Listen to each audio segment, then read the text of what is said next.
This video contains disturbing and violent content. Viewer discretion advised. Condemned was developed by Monolith in 2005 on the Xbox 360 and PC. The game itself is a first-person shooter action horror game centered around the main protagonist, Agent Ethan Thomas, who finds himself on the run from the law, as he's been framed for a crime he didn't commit.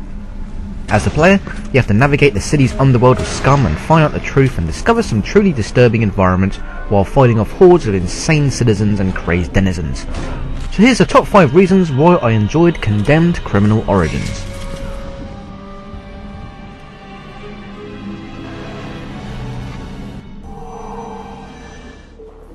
Graphics.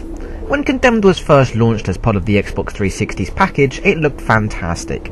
You could just see how realistic the game world had become.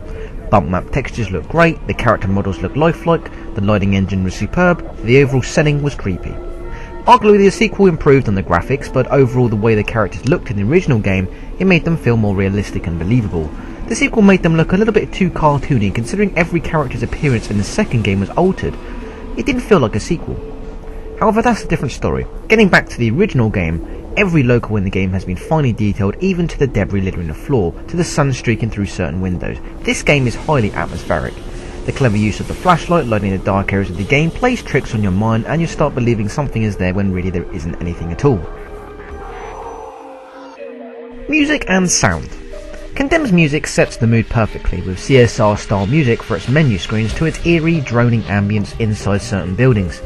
Each ambient tune really sets the mood and atmosphere, making you feel really uneasy about the whole situation. In terms of sound effects, Condemned does it really well. Bangs and shouts can be heard from a distance, and you'll often hear your enemies long before you see them, giving you that fear and dread of just waiting for them to appear. Every object in the environment can be moved or kicked about in some way, causing a lot of self-paranoia. Sometimes you end up kicking over a bottle or can and stumbling around in the dark with your flashlight, only to find out it was you yourself who did it and not the enemy. Every footstep your character makes sounds believable, from concrete to mud, puddles, glass, wood and dirt. The sound has never been crisper.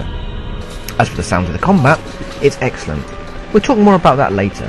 The whole use of sound in this game gives it that scary, foreboding feel, and is easily one of the best horror games out there, even to this day. Enemies. Throughout the game you will fight many different variations of enemies. Depending on their appearance, most of them will fight in the same manner. You have vagrants and drunks to creepy subway people, mannequins and crawlers, students and farmers. Each level offers different variants, but you'll often see the same repeated enemy throughout the level, sometimes invoking a bit of repetition. What you find most impressive of all with the enemies is their AI behaviour. Much like Fears, the enemies in this game will often work together to surprise you from the dark or hide out of reach and taunt you. They will often engage in battles with one another, or sometimes feel that their weapon is not as effective as it should be and will attempt to scurry around for a more powerful one. Locations. Condemned features a multitude of different locations. While the game is set in a rundown city full of scum and villainy, the clever use of dark shadows and lights creates some truly atmospheric environments. At the start of the game you visit a derelict office block which is littered with demolition equipment and hard hats. The use of lighting which streams through the windows here is impressive. Some other important features include an abandoned department store with a worn out Christmas feel to a run-down secondary school complete with a gym and swimming pool. One of the most immersive levels in the game takes place in a 4-bedroom farmhouse, and the way the house is eerie and desolate really puts you on edge. Since the past couple of levels is littered with enemies, this level is barren, so you begin to feel as if you'll probably get attacked at any moment. The sheer detail in each of these levels is very impressive and almost gives it a photorealistic feel to the game. Weapons and combat.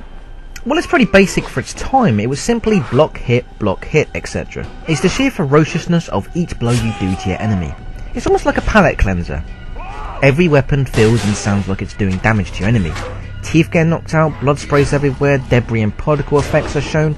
This game really delivers in a melee combat, and quite possibly the best melee combat system ever, even surpassing Condemned 2, where weapons would break after a certain while. Condemned gives players a giant selection of weapons to use, the most common being melee weapons. So you get wooden 2x4s, pipes, crowbars, electric conduits, but then you get entry tools like fire axes and sledgehammers, used for accessing further into the level.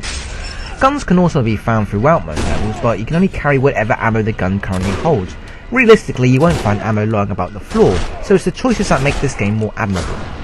You also get access to the taser throughout the game, and this can be used to stun the enemy, where you can either prepare an attack or even steal their weapon. Once the enemy is on their knees, you can produce a powerful finisher such as a headbutt, a punch, a neck snap, or a slam. Condemned is definitely one of those games that I always come back to, even though I've beaten it countless times. It acts as a therapist.